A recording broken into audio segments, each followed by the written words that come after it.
नमस्कार, स्वागत है आप सभी का एनएफ न्यूज पर। मैं हूं आपके साथ रोहित। ईरान अमेरिका इजराइल जंग में मध्यस्थता पाकिस्तान ने करवाई। जैसे ही ये खबर दुनिया के सामने आई, तमाम सवाल उठने लगे कि एक आतंकी देश मध्यस्थता कैसे करवा रहा है। अब इसके पीछे पर्दे में बहुत कहानियां हैं। ट्रंप क्यों पाकिस्तान को इतना आगे रख रहे हैं, उसकी भी कुछ वजहें हैं। और मध्यस्थता के लिए जब इस्लामाबाद में 11 अप्रैल 2026 को अमेरिका के, ईरान के और पाकिस्तान के तमाम नेता जुटे, कुछ वीडियो कॉन्फ्रेंसिंग से ऑनलाइन जुड़ने की संभावनाएं भी रही।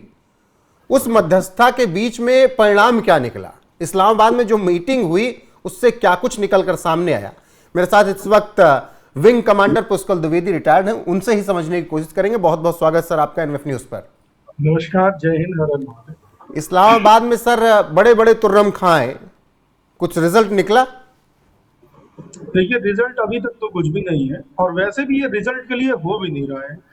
अगर विश्व समझ रहा है कि ये सीज फायर के लिए हो रहा है, रिजल्ट के लिए हो रहा है, अब ये एक ऑनरेबल जो ईरान को बेइज्जती ना उठानी पड़े एक उम्मा में, एक ऑनरेबल हार कैसे ईरान एक्सेप्ट करे, बस ये उसकी बातें हो रही हैं और कुछ नहीं हो रही है। हार तो ईरान को एक्सेप्ट करनी ही है क्योंकि ईरान हार चुका है, वो भी समझता है कि हार चुका है। टोटल एनिहिलेशन ईरान का इजराइल चाहता है लेकिन अमेरिका नहीं चाहता। और पाकिस्तान तो हम जानते हैं कि अमेरिका का पालतू कुत्ता है, उसके गले में पट्टा पड़ा हुआ है अमेरिका का। तो ये पाकिस्तान और ईरान और अमेरिका बस ये चाहते हैं कि ऑनरेबली किस तरीके से रिजीम चेंज हो जाए, तो ईरान में अमेरिका के गुलाम सरकार आ जाए और एक तरीके से उम्मा में ये जैसे प्रोपेगेंडा और फ्रॉड ये पाकिस्तान और ये सब मुस्लिम देश हमेशा फैलाते हैं कि ईरान हारा नहीं, शिकस्त नहीं हुई, एक उसका ऑनर भी बच जाए। और इन सब में कहीं ना कहीं इजराइल अपने आप को ठगा हुआ महसूस कर रहा है क्योंकि ये सारा प्लान, ये सारा ऑपरेशन इजराइल का बनाया हुआ था। नेतन्याहू और मोसाद का जनरेटेड ये पूरा ऑपरेशन था और इस ऑपरेशन की ऑपरेशनल इंटीग्रिटी ट्रंप ने भंग कर दी और इसको उस तरह से नहीं कल्मिनेट करना चाहते वो जैसे इजराइल चाहता था। तो मुझे लगता है इजराइल थोड़ा सा इसमें खफा भी है, लेकिन उसके पास ज्यादा ऑप्शन नहीं है क्योंकि अमेरिका के बिना इजराइल का ज्यादा अस्तित्व नहीं बचता है। जी सर, लेकिन जब ये इस्लामाबाद में ये तमाम नेता जुटे थे जिन भी कारणों की वजह से, उसी बीच अभी जब हम बातचीत कर रहे हैं तो हिजबुल्ला का इजरायली सैन्य ठिकानों पर हमला हुआ है। अब इजराइल ने पलटवार शुरू कर दिया और कह दिया है कि मध्यस्थता, सीज फायर, इन सब को हम नहीं जानते हैं। और इजराइल अभी भी, जब इस्लामाबाद में ये लोग हैं तब भी वो मिसाइलें दाग रहा है हिजबुल्ला पर। बिल्कुल, मैंने तो बताया ना कि इजराइल तो ये चाहता ही नहीं। और मैं आपको और बता दूं, कितना भी सीज फायर कर दे, पहली बात तो टेक्निकली इस सीज फायर में Israel is not a party, Israel इसका पार्टी नहीं है टेक्निकली, लीगली। ये सिर्फ यूएसए और ईरान के बीच हो रहा है। दूसरी बात, कितना भी ये सीज फायर कर ले, हिजबुल्ला को नष्ट करने में इजराइल कोई कसर नहीं छोड़ेगा। आपको क्या लगता है जो हिजबुल्ला अटैक करता है, जो पहला अटैक हिजबुल्ला ने किया था इजराइल पे इस ऑपरेशन के शुरू होने के बाद, और आज के भी जो अटैक है, क्या उसमें करवाने में इजराइल का हाथ नहीं हो सकता? बिल्कुल हो सकता है साहब। सिग्नल इंटेलिजेंस और इंटरसेप्शन टेक्नोलॉजी इतनी ज्यादा अच्छी है इजराइल के पास, हमारे पास भी है, अभी सभी देशों के पास इतनी अच्छी है कि फेक ऑर्डर इशू करना, इसको स्पूफिंग कहते हैं। स्पूफिंग एक मेथड है। तो स्पूफिंग करके अपने ऊपर 4 रॉकेट दगवा लेना, तो शो इंस्टिगेशन और रिटेलिएट करना, ये सब वॉर गेम के तरीके हैं। तो इजराइल नहीं छोड़ेगा, इजराइल लड़ता रहेगा। और मुझे लगता है कि एक बात और है कि ईरान भी इस बात को स्वीकार नहीं करेगा कि हिजबुल्ला पे अटैक बंद ना हो, क्योंकि हिजबुल्ला ही उसका प्राइमरी आर्म है। हिजबुल्ला ही उसकी पूरी इकोनॉमी, जितनी भी उसकी टेरर इकोनॉमी पूरे वर्ल्ड में चलती है, हथियारों की, ड्रग्स की, जो ईरान पूरी दुनिया में आतंकवाद का 80% हिस्सा ईरान जनरेट करता है, वो हिजबुल्ला ही उसकी कमर है। तो वो अपनी कमर को हमेशा बचाना चाहेगा। अब हम ये देखते हैं कि कितने हद तक ईरानियन नेताओं के अंदर अकल है। अरागची, जैसा मैंने बताया, अरागची तो यूएस का एक इम्प्लांट है, यानी कि यूएस का सरल भाषा में कह लें तो एजेंट है। तो मुझे लगता है अरागची इन्वॉल्व है इसमें पूरी तरीके से।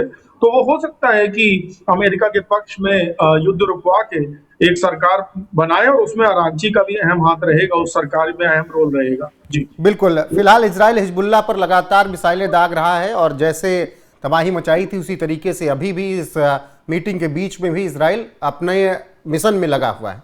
लेकिन सर पाकिस्तान को लगातार ट्रंप आगे रख रहे हैं, ट्वीट से लेकर बयानों से लेकर, चाहे जो मौके मिल रहे हैं। जेडी वांस भी पहुंचे, वहां पर भी वो तस्वीरें दिखी। इसके पीछे की स्ट्रेटजी क्या आपको नजर आ रही है? पाकिस्तान पर इतना प्यार ट्रंप का क्यों? जी, मुझे लगता है रोहित जी, ये आपका क्वेश्चन सबसे महत्वपूर्ण है, जिसकी चर्चा बहुत कम लोग कर रहे हैं। भारत जैसे देश के लिए सबसे बड़ी चर्चा का विषय यही होना चाहिए जो प्रश्न आपने पूछा है। देखिए, उसके दो तीन कारण हैं। पाकिस्तान पूरी तरह, पाकिस्तान की जो हुकूमत है, मिलिट्री है, वो पूरी तरह अमेरिका के हाथों बिकी हुई है, क्योंकि डॉलर और लड़कियां, दो ये शौक वहां के नेताओं के हमेशा से रहे हैं।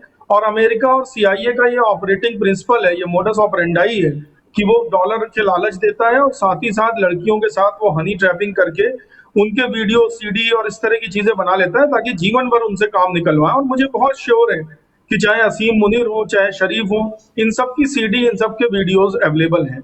तो इनके जरिए वो कुछ भी करा सकता है। That is number one. दूसरी बात कि पिछले एक हफ्ते में जब बूट्स ऑन ग्राउंड, यानी कि ग्राउंड सोल्जर्स को उतरवाना था ईरान में, तो अमेरिका ने बहुत प्रेशर डाला भारत पे भी इन्वॉल्व होने का, लेकिन भारत झुका नहीं। और उन्होंने बहुत प्रेशर डाला पाकिस्तान पे कि अगर हम इन्फिल्ट्रेट करेंगे, क्योंकि टर्की ने मना कर दिया था अपनी तरफ से इन्फिल्ट्रेशन कराने का, तो उन्होंने बोला कि अगर हम इन्फिल्ट्रेट करेंगे तो आपके बॉर्डर से इन्फिल्ट्रेट करेंगे ईरान पे। तो ये एक सांप छछूंदर की स्थिति हो गई थी कि अगर ऐसा हो जाता, मना कर नहीं सकता पाकिस्तान, करने तो उसको देना पड़ेगा अमेरिका को, लेकिन अगर ऐसा हो जाता तो पाकिस्तान का अस्तित्व तो उम्मा से हमेशा के लिए हट जाता और पूरी कौम उससे नफरत करने लगती, जो वो नहीं चाहता है, जो अमेरिका भी नहीं चाहता है, क्योंकि इस्लामिक उम्मा में पाकिस्तान एक उसका सबसे बड़ा गुलाम है। तो उसके बीच में ये हुआ कि हम आपके बेसिस को यूज करेंगे एट द मोस्ट, और उस पे तो खैर इनको मानना ही था, इनके पास कोई ऑप्शन नहीं पाकिस्तानियों का। लेकिन तब ये पाकिस्तानी भागे भागे गए और ईरान से बात की किसी तरह सीज फायर हो जाए, युद्ध विराम हो जाए, जिससे ये नौबतें ना आए। अमेरिका द्वारा पाकिस्तान को डिक्लेयर्ड मीडिएशन कराना, ये हमारे लिए बड़ा खतरनाक एस्पेक्ट है।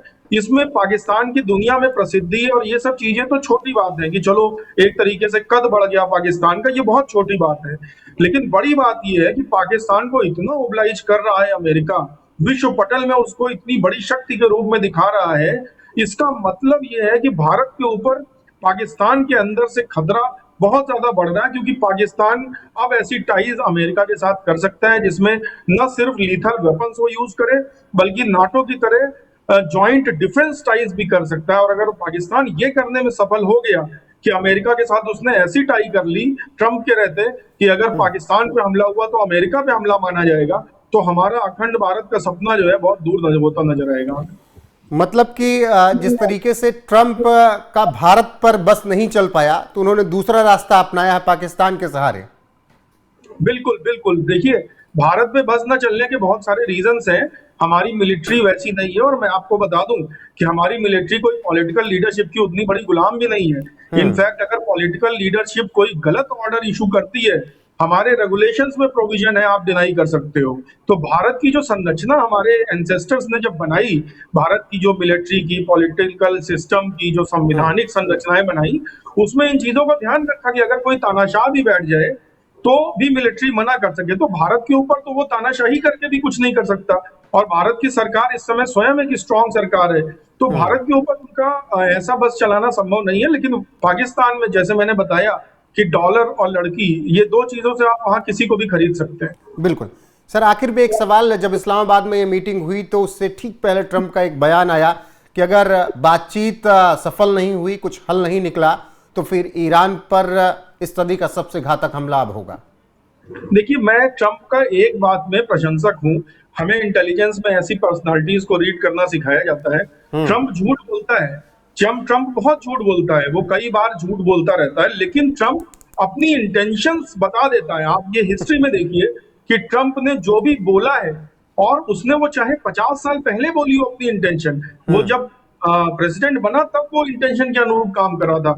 तो इंटेंशंस के मामले में ट्रंप कभी झूठ नहीं बोलता। तो मैं बिल्कुल सहमत हूं, अगर ईरान नहीं माना, क्योंकि ट्रंप ने टैक्टिकल न्यूक्लियर वेपन्स पूरी तरीके से रेडी टू डिस्चार्ज लेवल पे रख दिए हैं। यूएस एयरफोर्स बिल्कुल रेडी है, टारगेट्स उनको मिले हुए हैं, कहां कहां उन्हें टैक्टिकल न्यूक्लियर वेपन्स डालने हैं, वो सारा कुछ रेडी है, तो वो कर भी देगा ऐसा बिल्कुल। और इजराइल तो ये चाहता ही है कि ये हो। इजराइल ईरान का टोटल एनिहिलेशन इस बार चाहता है। ठीक है सर, बहुत शुक्रिया आपका। फिलहाल इस्लामाबाद में जो कुछ भी हुआ उसको लेकर हमने चर्चा की। भारत के लिए क्यों ये थोड़ा चिंता का विषय है, अमेरिका जो इतना प्यार पाकिस्तान पर बरसा रहा है, उसके पीछे का भी कारण हमने सर से समझने की कोशिश की। बाकी आपकी राय क्या है इस खबर पर, कमेंट सेक्शन में जरूर बताएं। बने रहें हमारे साथ लगातार। नमस्कार।